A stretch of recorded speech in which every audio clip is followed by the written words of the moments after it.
राम मंदिर भारत के उत्तर प्रदेश के अयोध्या में निर्माणाधीन एक हिंदू मंदिर है। यह राम जन्मभूमि स्थल पर स्थित है, जो हिंदू धर्म के प्रमुख देवता राम का अनुमानित जन्म स्थान है। यह स्थल बाबरी मस्जिद का पूर्व स्थान है, जिसे 16वीं शताब्दी ईस्वी में मौजूदा गैर इस्लामी ढांचे के विध्वंस के बाद बनाया गया था। राम और सीता की मूर्तियां 1939 में मस्जिद में रखी गई थीं। इससे पहले कि 1992 में इस पर हमला किया गया और इसे ध्वस्त कर दिया गया। 2019 में भारत के सर्वोच्च न्यायालय ने मंदिर निर्माण के लिए विवादित भूमि हिंदुओं को देने का फैसला सुनाया, जबकि मुसलमानों को मस्जिद बनाने के लिए कहीं और जमीन दी जाएगी। अदालत ने सबूत के तौर पर भारतीय पुरातत्व सर्वेक्षण ASI की एक रिपोर्ट का हवाला दिया, जिसमें ध्वस्त बाबरी मस्जिद के नीचे एक संरचना की मौजूदगी का सुझाव दिया गया था, जो गैर इस्लामिक पाया गया था। हालांकि आलोचकों द्वारा ASI के दावों को विरोधाभासी, संदिग्ध और राष्ट्रवादी हेरफेर का उत्पाद बताया गया। राम मंदिर के निर्माण की शुरुआत के लिए भूमि पूजन अनुवाद भूमि पूजन समारोह 5 अगस्त 2020 को प्रधानमंत्री नरेंद्र मोदी द्वारा किया गया था। वर्तमान में निर्माणाधीन मंदिर की देखरेख श्री राम जन्मभूमि तीर्थ क्षेत्र ट्रस्ट द्वारा की जा रही है। मंदिर की प्राण प्रतिष्ठा अनुवाद अभिषेक 22 जनवरी 2024 को निर्धारित है। दान के कथित दुरुपयोग, अपने प्रमुख कार्यकर्ताओं को दरकिनार करने और भारतीय जनता पार्टी द्वारा मंदिर का राजनीतिकरण करने के कारण मंदिर कई विवादों में घिर गया है। राम विष्णु के अवतार, एक हिंदू देवता हैं। प्राचीन भारतीय महाकाव्य रामायण के अनुसार राम का जन्म अयोध्या में हुआ था। 16वीं शताब्दी में बाबर ने पूरे उत्तर भारत में मंदिरों पर आक्रमण की अपनी श्रृंखला में मंदिर पर हमला किया और उसे नष्ट कर दिया। बाद में मुगलों ने एक मस्जिद, बाबरी मस्जिद का निर्माण किया, जिसे राम का जन्मस्थान, राम जन्मभूमि का स्थान माना जाता है। मस्जिद का सबसे पहला रिकॉर्ड 1777 में मिलता है, जो जेसुइट मिशनरी जोसेफ टिफेनथेलर द्वारा लिखित लैटिन पुस्तक डिस्क्रिप्टियो इंडिया में मिलता है।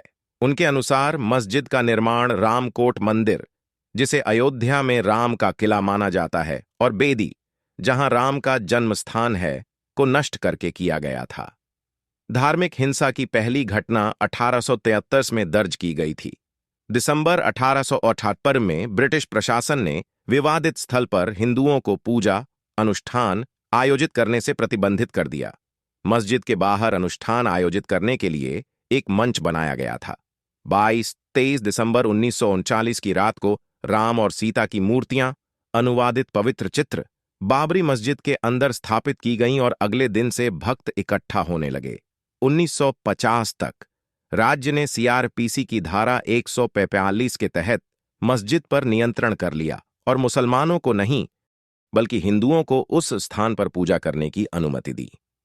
1980 के दशक में हिंदू राष्ट्रवादी परिवार संघ परिवार से संबंधित विश्व हिंदू परिषद VHP ने हिंदुओं के लिए इस स्थान को पुनः प्राप्त करने और इस स्थान पर शिशुराम रामलल्ला को समर्पित एक मंदिर बनाने के लिए एक नया आंदोलन शुरू किया। विहिप ने जय श्री राम लिखी ईंटें और धन इकट्ठा करना शुरू कर दिया। बाद में प्रधानमंत्री राजीव गांधी के नेतृत्व वाली सरकार ने VHP को शिलान्यास अनुवाद शिलान्यास समारोह के लिए आगे बढ़ने की अनुमति दी।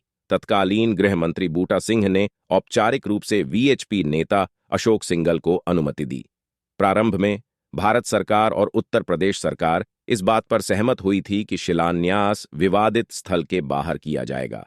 हालांकि 9 नवंबर 1939 को VHP नेताओं और साधुओं के एक समूह ने विवादित भूमि के बगल में 200 लीटर 7 क्यूबिक फुट गड्ढा खोदकर आधारशिला रखी। गर्भगृह का सिंहद्वार, अनुवादित मुख्य प्रवेश द्वार वहां बनाया गया था। इसके बाद विहिप ने विवादित मस्जिद से सटी जमीन पर एक मंदिर की नींव रखी। 6 दिसंबर 1992 को VHP और भारतीय जनता पार्टी ने इस स्थल पर 150,000 स्वयंसेवकों को शामिल करते हुए एक रैली का आयोजन किया, जिन्हें कारसेवकों के रूप में जाना जाता था। रैली हिंसक हो गई, भीड़ सुरक्षा बलों पर हावी हो गई और मस्जिद को तोड़ दिया। मस्जिद के विध्वंस के परिणामस्वरूप भारत के हिंदू और मुस्लिम समुदायों के बीच कई महीनों तक अंतर सांप्रदायिक हिंसा हुई। जिसके प्रत्यक्ष परिणाम के रूप में बॉम्बे, अब मुंबई में अनुमानित 2000 लोगों की मौत हो गई और पूरे भारतीय उपमहाद्वीप में दंगे भड़क उठे। मस्जिद के विध्वंस के एक दिन बाद 7 दिसंबर 1952 को न्यूयॉर्क टाइम्स ने बताया कि पूरे पाकिस्तान में 30 से अधिक हिंदू मंदिरों पर हमला किया गया, कुछ में आग लगा दी गई और एक को ध्वस्त कर दिया गया। बांग्लादेश में हिंदू मंदिरों पर भी हमले किए गए। 5 जुलाई 2005 को 5 आतंकवादियों ने अयोध्या में नष्ट की गई बाबरी मस्जिद के स्थान पर अस्थायी राम मंदिर पर हमला किया। केंद्रीय रिजर्व पुलिस बल सीआरपीएफ के साथ आगामी मुठभेड़ में सभी 5 की मौत हो गई, जबकि हमलावरों द्वारा घेराबंदी की गई दीवार को तोड़ने के लिए किए गए ग्रेनेड हमले में एक नागरिक की मौत हो गई। सीआरपीएफ को 3 हताहतों का सामना करना पड़ा, जिनमें से 2 कई गोलियों के घाव से गंभीर रूप से घायल हो गए। भारतीय पुरातत्व सर्वेक्षण एएसआई द्वारा 1978 और 2003 में की गई 2 पुरातात्विक खुदाई में इस बात के साक्ष्य मिले कि साइट पर हिंदू मंदिर के अवशेष मौजूद थे। पुरातत्वविद के मोहम्मद ने कई वामपंथी झुकाव वाले इतिहासकारों पर निष्कर्षों को कमजोर करने का आरोप लगाया। इन वर्षों में विभिन्न स्वामित्व और कानूनी विवाद हुए, जैसे कि 1983 में अयोध्या में निश्चित क्षेत्र के अधिग्रहण अधिनियम का पारित होना।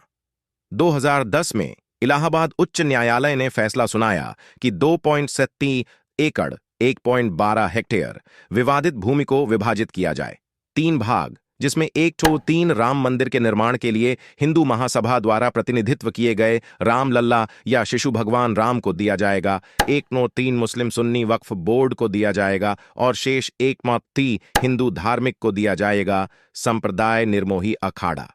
इसमें शामिल तीनों पक्षों ने विवादित भूमि के बंटवारे के खिलाफ सुप्रीम कोर्ट में अपील की। 2019 में अयोध्या विवाद पर सुप्रीम कोर्ट के फैसले में यह तय किया गया था कि विवादित जमीन राम मंदिर निर्माण के लिए भारत सरकार द्वारा गठित ट्रस्ट को सौंपी जाएगी। अंततः श्री राम जन्मभूमि तीर्थ क्षेत्र के नाम से ट्रस्ट का गठन किया गया। 5 फरवरी 2020 को भारत की संसद में यह घोषणा की गई कि प्रधानमंत्री नरेंद्र मोदी के नेतृत्व वाली सरकार ने मंदिर निर्माण की योजना स्वीकार कर ली है। 2 दिन बाद 7 फरवरी को अयोध्या से 22 किमी 14 मील दूर धन्नीपुर गांव में एक नई मस्जिद बनाने के लिए 5 एकड़ जमीन आवंटित की गई। राम मंदिर का मूल डिजाइन 1988 में अहमदाबाद के सोमपुरा परिवार द्वारा तैयार किया गया था।